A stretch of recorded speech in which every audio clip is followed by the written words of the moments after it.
Just one more thing.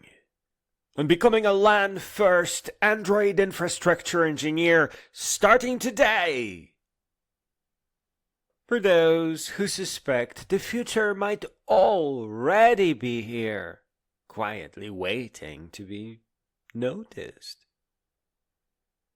There's a peculiar feeling that comes over you when you realize that the difficult thing you've been putting off, the thing that seemed to require years of study, specialized knowledge, and perhaps a computer science degree, has already been done. Not by some genius in a secret laboratory, but by ordinary people who simply noticed that the pieces were lying around, ready to be assembled. Grab onto your butt, because this is one of those moments. Everything I'm about to describe exists. It works. It is, in the most literal sense, waiting for you to pick it up and use it, like a ripe cluster of grapes hanging at exactly the right height, requiring nothing more than the simple act of reaching out. The secret nobody bothered to mention. Here is a fact that will change how you think about your phone. The Android operating system, that vast and complex thing running in your pocket, can be accessed programmatically through something called NativeScript. It is a JavaScript-based system, which is to say, the language of the web, that exposes the entire Android API through a beautifully simple dotted notation. Want to access the camera? There's a path for that. Want to read the contact list? There is a path for that too. Want to trigger a notification, adjust the volume, or query the battery status? All of it exposed, documented, accessible, done. Now here is the interesting part. NativeScript can run a background service. And that background service can open up a network socket, and that socket can listen on your local network. Do you see where this is going? Your phone, that sealed, corporate, cloud-hungry device, can expose its capabilities to your local network. Your laptop, your Raspberry Pi, your home server, any of them can connect to that socket and interact with that Android's internals. Not through some approved App Store application with advertisements and tracking, but through code you control running on hardware that you own. The fruit, as I said, is already there. The socket is waiting for your LAN plug. The conversational revolution that you have already experienced. Let me ask you something. When was the last time you genuinely enjoyed using a menu? When did you last think, what a pleasure it is to navigate through these nested options, clicking and scrolling, hunting for the thing I actually want? Nobody thinks this. Menus are tolerated. They are the tax we pay for functionality. But you have already experienced something different. You have already used a conversational interface. It is how you communicate with today's AI. You know what it feels like to simply ask for what you want and receive it. No windows, no icons, no menus, no pointer. Just language, the oldest and most natural interface humans have. Now imagine this applied to your phone. Back up my photos to the server. Show me everything I photographed last Tuesday. Make my phone silent until tomorrow morning, except for calls from family. These aren't science fiction prompts. These are the kinds of things you could say today if you had a system capable of translating your words into appropriate API calls. And that system, it's called an AI coding assistant, and you almost certainly have access to one. The one-off program. A new way of thinking. Here is a concept that may take a moment to fully absorb. You do not need to create applications anymore. Nope. You do not need to design interfaces, plan architectures, or think about distribution and updates. Yuck! You can simply describe what you want and have an AI construct a one-off program that accomplishes exactly that task. Think about what this means. Traditional software development assumes you're building something that will be used many times, by many people, in many situations. You invest enormous effort and generality in handling edge cases, in creating interfaces that work for everyone. But most of the things you actually want from your phone are specific. You want this particular task done right now. You want your workout playlist refreshed with 70s ballads instead of 90s country. You want your photos from the beach trip moved to a particular folder on your private server. You want a reminder that triggers when you arrive at a specific location. For these tasks, a one-off program is perfect. The AI writes it, it runs, it accomplishes the task, it is done. It can even create an undo program to do the reverse. AI would have no trouble with that at all. No installation, no updates, no wondering if the app developer is tracking you. They would be. Just a small piece of code that exists for exactly as long as it's needed. Then it vanishes into a morning mist.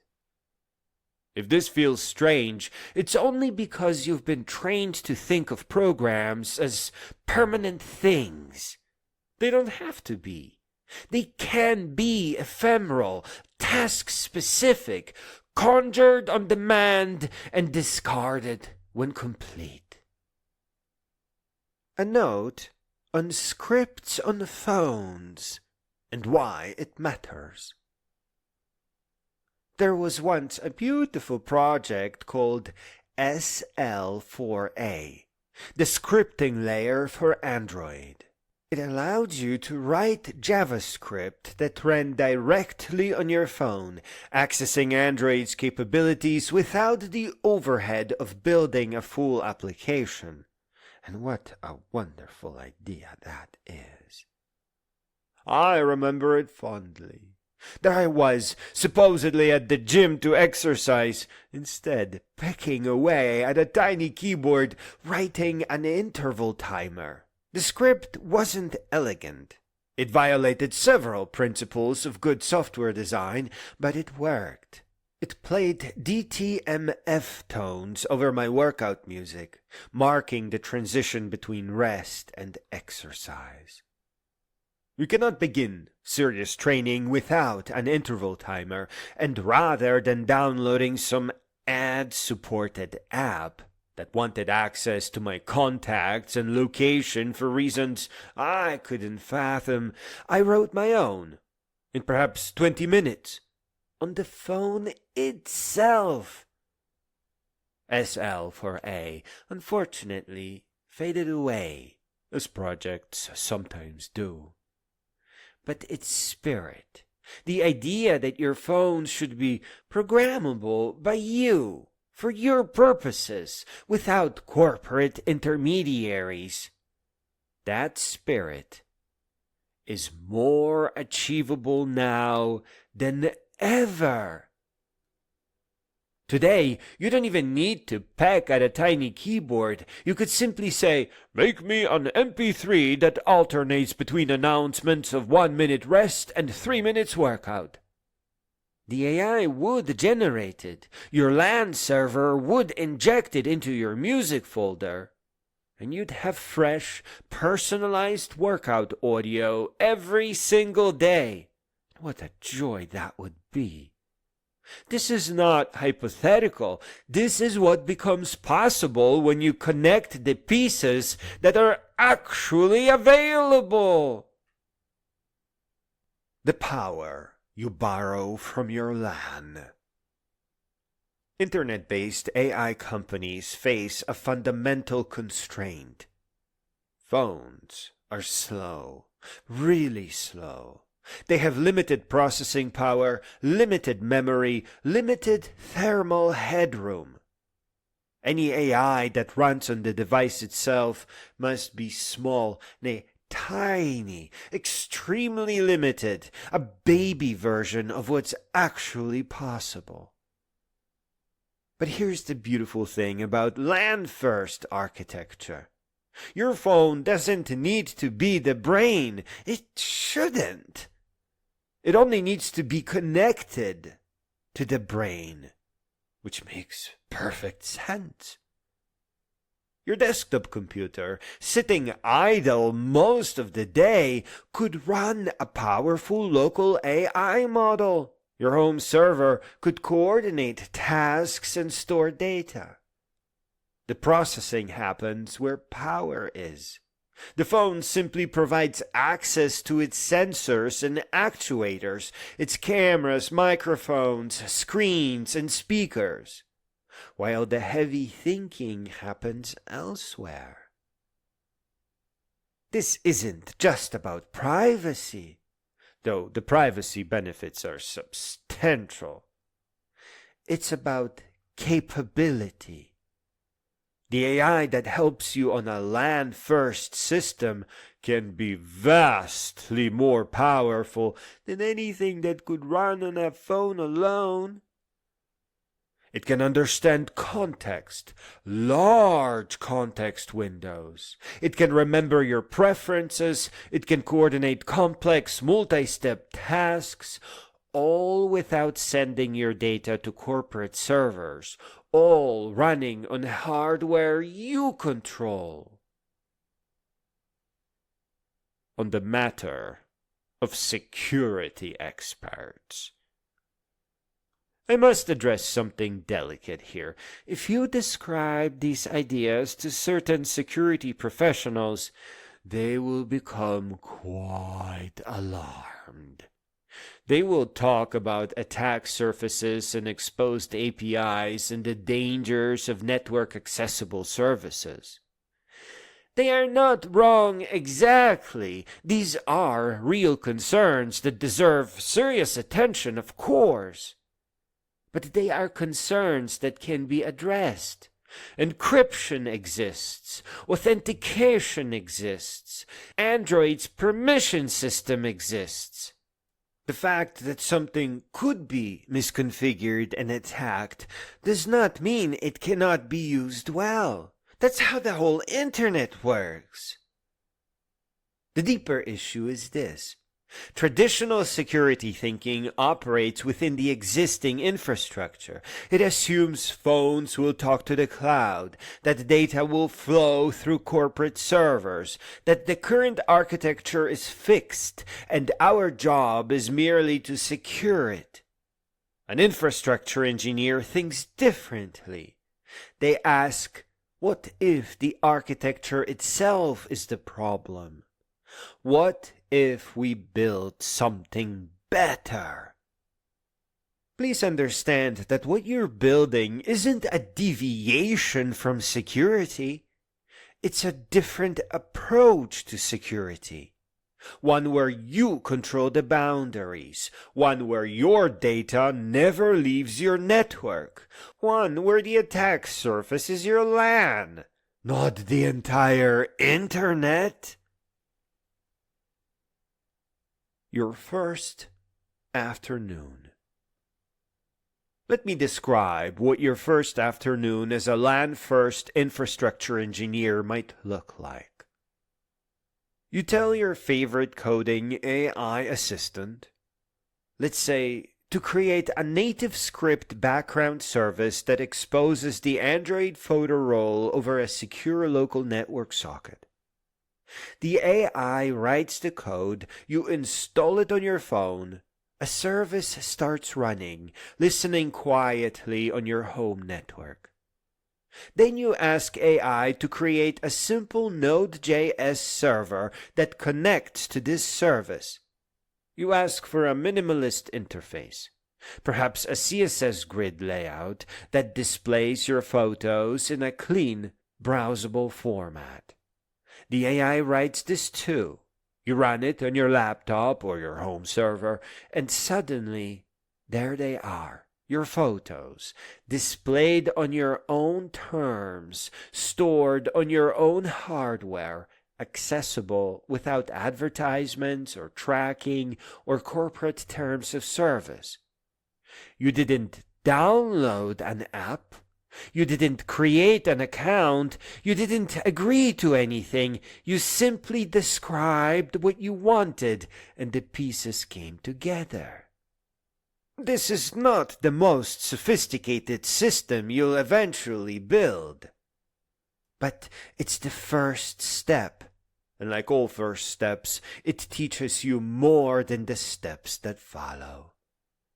You learn about network communication. You learn about Android's permission model. You learn about the interplay between different pieces of software running in different devices. Most importantly, you learn that you can do this, that the pieces really are available, that the fruit really is ripe. The voice in your kitchen. Let me paint a picture of where this leads. It's morning. You're making coffee. You say to the air, "What's on my calendar today?" A voice responds, your own system, running on your own hardware, consulting your own calendar data.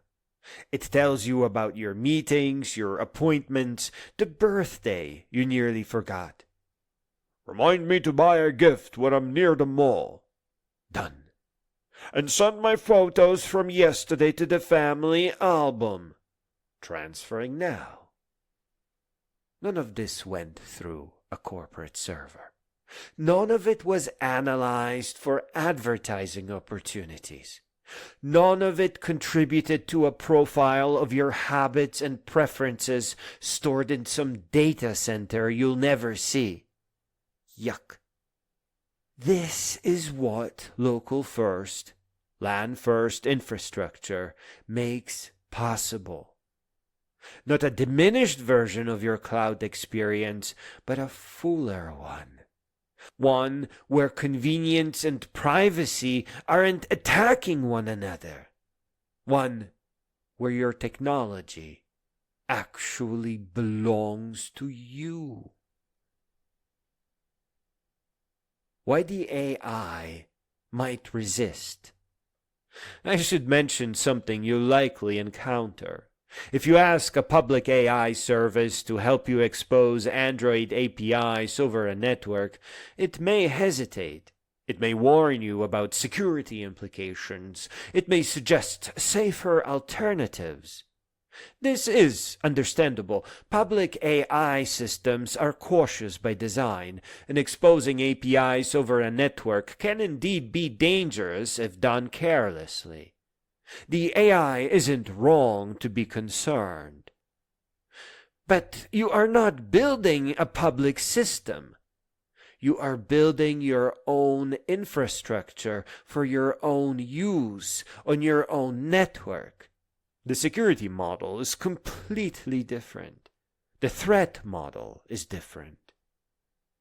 You can and should implement proper authentication, encryption, and access controls. That's always important to practice. But you can also do things that would be irresponsible on the public internet.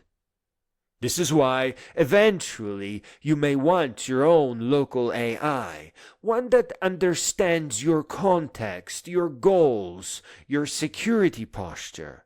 One that doesn't need to assume the worst because it knows you're operating in a controlled environment.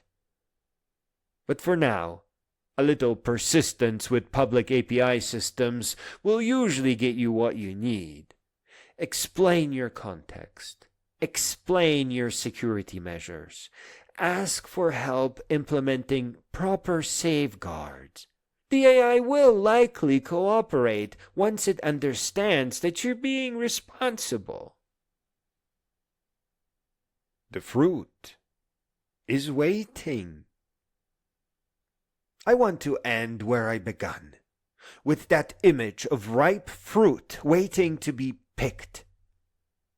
There are moments in technology when everything is ready, but no one has quite realized it yet. The pieces exist, the documentation exists, the tools exist. All that's missing is someone to put them together. This is one of those moments. NativeScript exists and works. AI coding assistants exist and are remarkably capable. The concept of LAN-First architecture is sound and achievable. Everything you need to build a new kind of relationship with your phone is available right now, today. You don't need a computer science degree. You don't need years of experience. You need curiosity, persistence, and the willingness to ask an AI for help when you get stuck. The socket is waiting for your server.js. The APIs are documented and accessible. The future is already here, distributed across package managers and documentation sites, waiting for someone to assemble it. That someone might as well be you. Go get your fruit. Build the missing layer. Own your phone. Own your data. And remember, when in doubt, just ask. The AI is here to help.